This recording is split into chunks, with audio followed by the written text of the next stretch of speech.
He has spoken on the topics faith, family and freedom in Cuba, Belgium, Brazil, Congo, UK and all over the USA to crowds from 14 to 40,000. International leadership speaker, trainer and coach.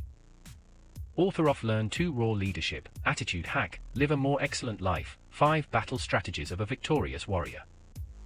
2021 President's Lifetime Achievement Award recipient. Founding partner of the John Maxwell team. Toastmaster International Speech Competition semi-finalist. Founder of Tell It Like It Is TV, ThatGuyRocks.com and ThatGuySpeaks.com. Creator of Story Power TV, Transforming Grace TV, and Leading Leaders Podcast. Producer of 4 TV programs and podcasts for Liftable TV and World Trumpet Television as well as multiple social media channels. Please help me welcome J Loren Norris. I am pretty confident to say not going to win the Father of the Year award when you can lose the same child in a public place twice. Oh, I did. The same child. I lost twice in a public place. But that's not the end of it when you realize that, well, being a leader is a lot about having faith. You got to trust. And sometimes that's the hard part. That's what I want to talk about in this episode of Leading Leaders. Subscribe now for our extensive video library of leadership lessons promoting faith, family, and freedom.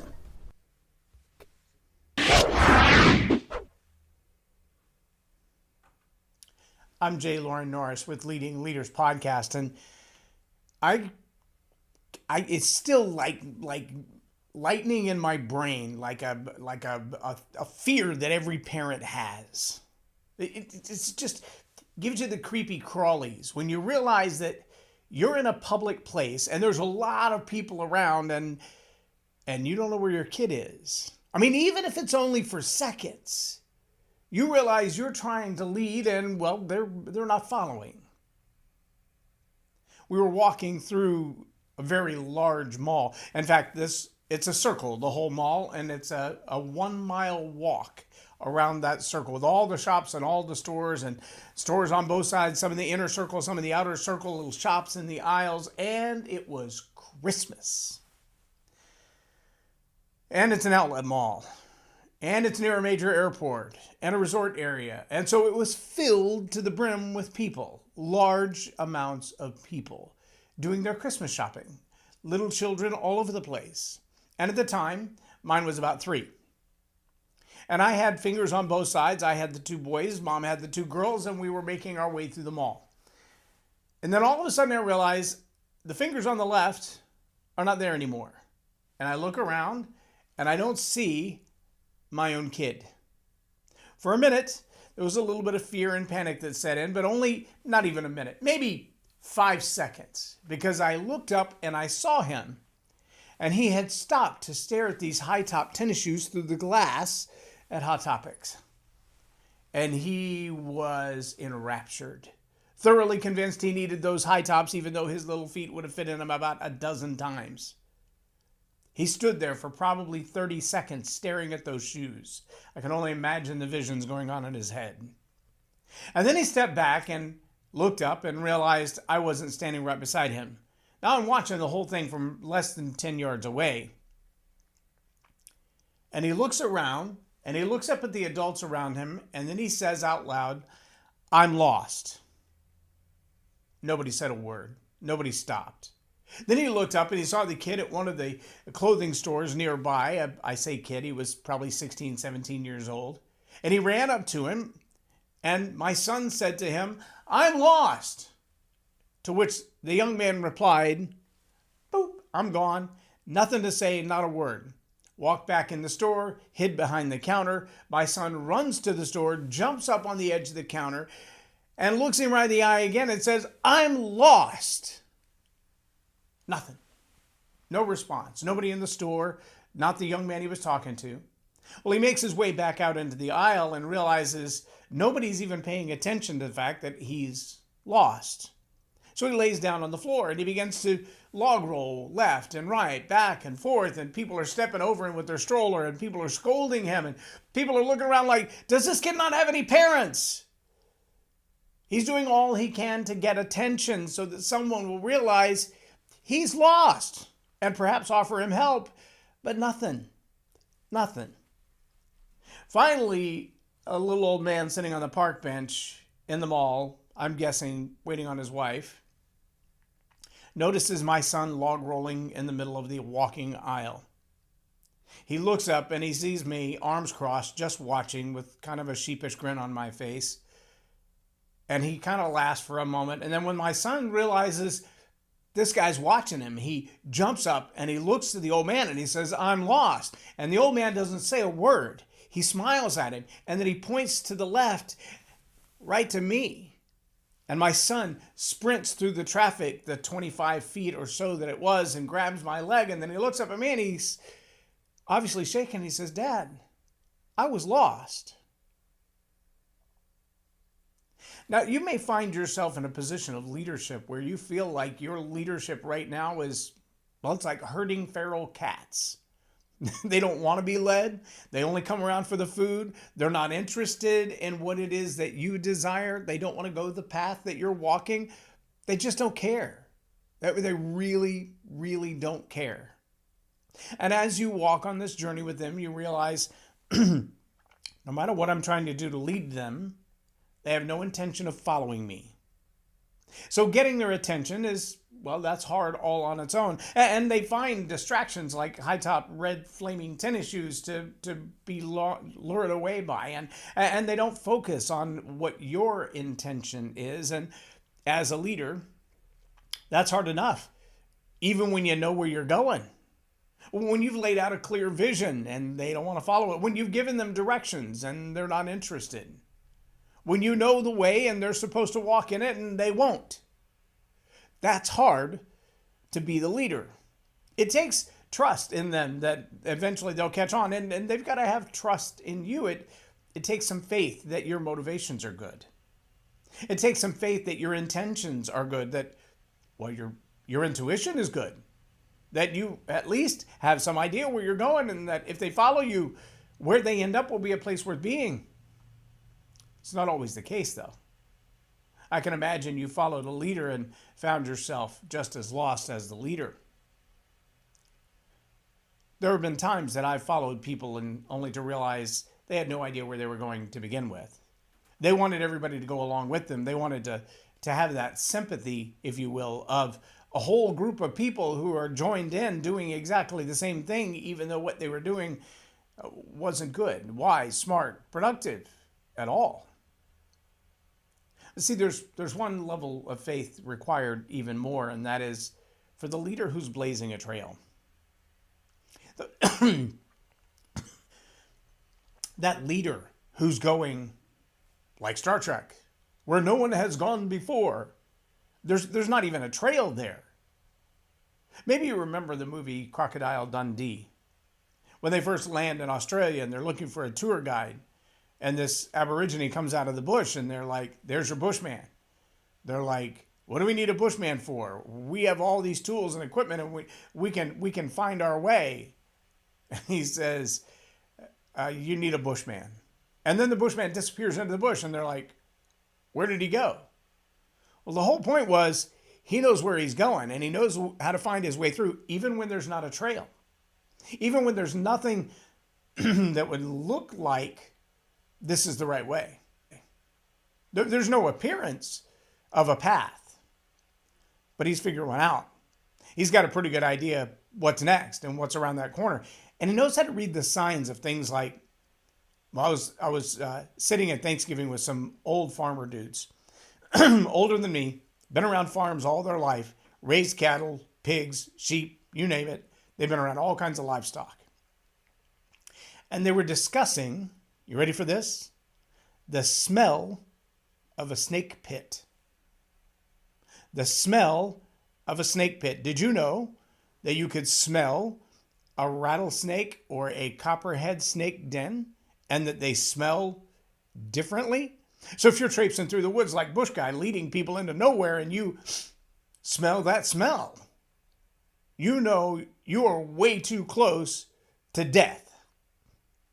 Now, if you were wandering through the woods looking for flowers or butterflies or trees or birds, and you didn't know that smell, you could walk right into a pit of vipers. Some people would call that Twitter. You can walk right into a trap that you didn't realize was a trap. You didn't know it was dangerous. I mean, you smelled the smell, but what does that mean to you? You don't know how to process the information you've been given. See, leading, it requires a certain amount of faith. And sometimes that faith that you have to have is faith in an unseen hand of providence. A hand that says, just trust me, I'm going to throw some things in your path that are going to look like enormous obstacles. And some of them I intend for you to fight through because that's your learning and that's your struggle and that's what makes you stronger. And it's like exercising with a goal. And some of them are detours designed to keep you from walking off a cliff or into a viper's den. Because I know things you don't know. I've seen things you've never seen. I've smelled things you've never smelled before. And as a leader with a herd of feral cats following you, sometimes you've got to walk into that absolute unknown. You've got to lead an adventure that has never been led before, not quite like this, with a bunch of people that apparently haven't gone before. That's why they're following you. And they're trusting your wisdom and your intuition and your guidance. And they're trusting, you ready for this? Through you, they're trusting who you trust to lead you. Yeah, all those wandering feral cats still waiting to catch a vision. They're waiting on you to lead them based on the guidance that you already have. Now the question is, do you have the kind of faith necessary to lead like that? Do you trust that where you go, they'll follow? Do you trust that the intuition that you have, the insights you have, the wisdom whispering in the back of your mind is solid and trustworthy? Is it possible that they're leading you into the pit on purpose? Are there thousands of voices clamoring to be heard and not all of them? Let's go back to the Twitter community guidelines versus, X community guidelines versus the comments that are just out of control sometimes. They are voices clamoring to be heard. Some of them have nothing worthwhile to add to the conversation. They just don't know how to shut up. The same is true in your life of leadership. There are people, they don't know what they're talking about. They just can't stop talking. They don't know where you're going, much less how to guide you to get there. They don't understand the project you're working on, the task that you've been assigned. They don't know what you're doing anyway. But they sure have some input into it. My older son posted a meme this morning that just said, title this, give it a caption. Tell me what's going on in this picture. And in the picture, what you see is one man planting a little tree, just a little sprig of a tree. And everybody standing around in the circle, you would think would maybe be applauding or celebrating, but it looks instead like many of them are holding handsaws or axes behind their back while smiling at the person planting the tree. As if to say, go on with your bad self. As soon as you're done, we're going to cut it down. We're going to destroy what you have just given life. We don't have any intention of letting it live. All of us have bad intentions for your prodigy.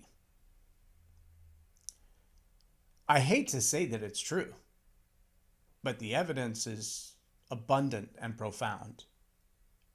There are projects you are working on right now that already have naysayers looking for ways to undo them. I was working with a coaching client just the other day, and as we were speaking, they said, my vendor who does XYZ has already been approached by my competitor. And after the competitor approached my vendor, then the competitor called me and said, hey, just wanted to let you know. And he said, well, what should I do? And I said, you need to set that bridge on fire right now. Because a vendor who will play both sides of the deck without integrity is as faithful as an unfaithful spouse. And a competitor who has the brass, the cojones, the lack of discretion, the lack of wisdom to call you and say, hey, I'm stealing your vendors. They have no respect for you. And so that's two groups of people that I'd be very reluctant to continue to do business with.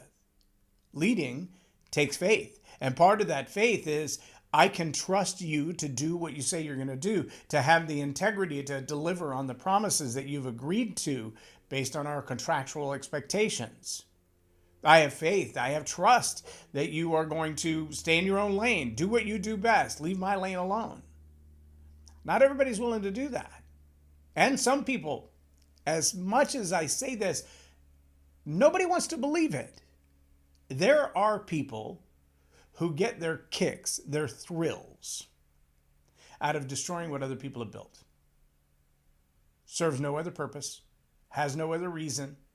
They're not set out to do something phenomenal in the world and you're in their way. No, they just get their jollies off of destroying what you've built. If you think I'm kidding, just go post some minor success that you've had today out there in the world of social media. Pick your platform, I don't care. Try all of them. Whatever your success is today, you'll have a small cluster of people around you in your immediate circle who genuinely care about you. And you'll have a crowd about 10 times that size that will find flaws in your theory, excuses to demean you, reasons why your plan won't work. Your success is short-lived. Your idea is, well, crap. They're the lost ones. They're the ones wandering around the mall doing all they can to distract and get attention because they have no idea where they're going all on their own. Well, I lost the same kid years later. In fact, we were at the zoo on spring break. Lots of people at the zoo on spring break, especially when it's free for kids under the age of 12. Lots of people at the zoo. Couldn't find him.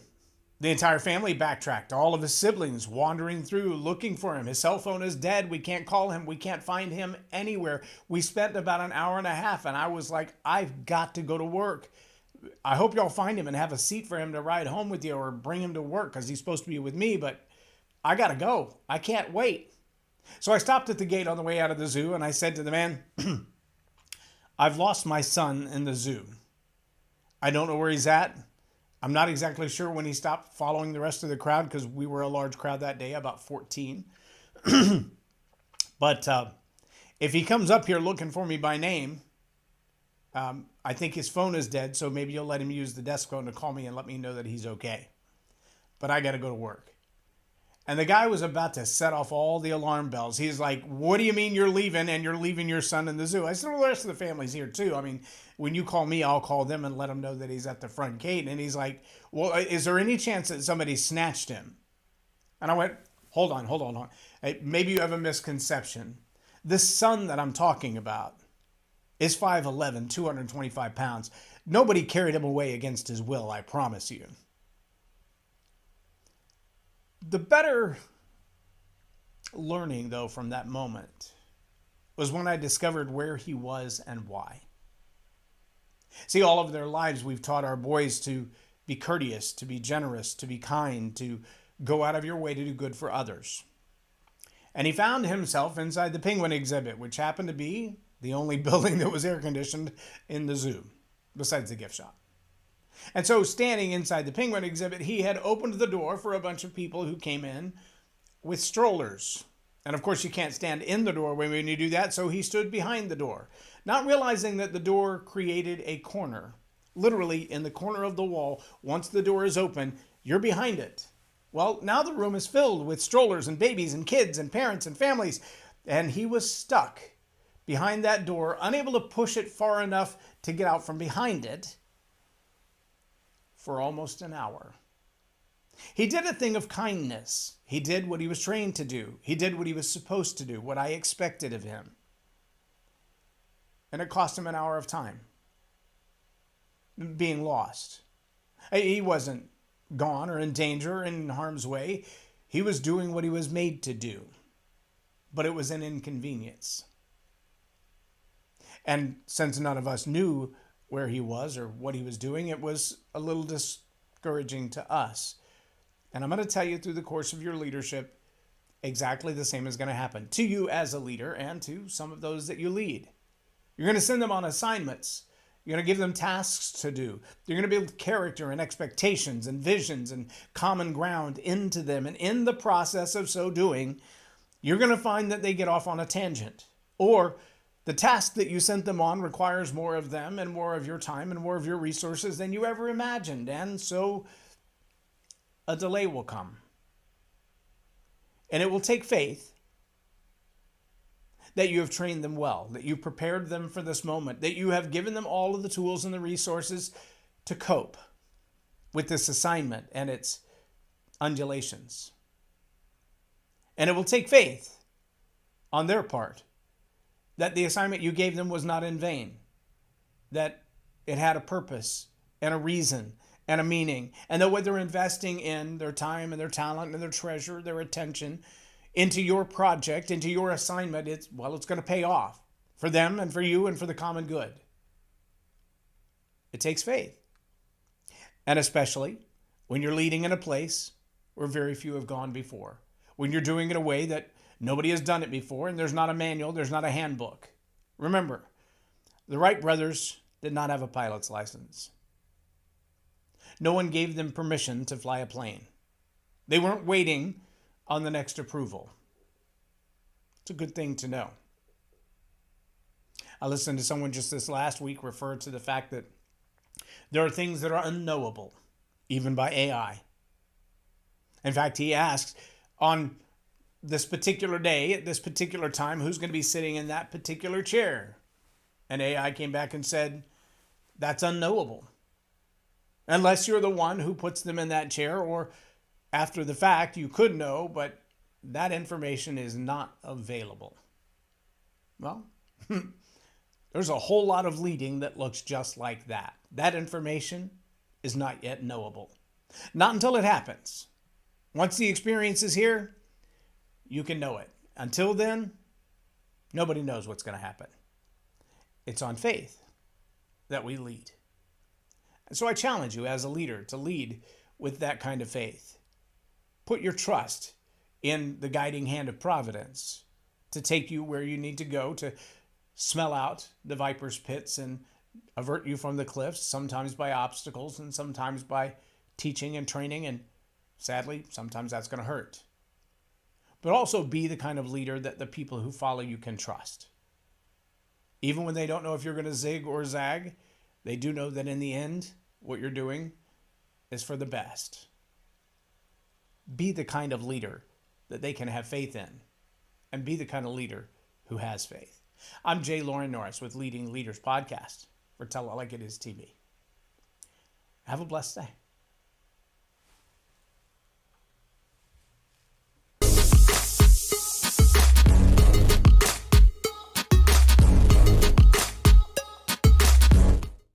Loren is a master teacher on storytelling, and I learned so much. I'm really going to have to sit down and go back through everything, and I think I might have to have some more coffees with Loren, but it was totally worth my time, and I really highly recommend it if you're looking to grow your ministry, grow your business, grow your career.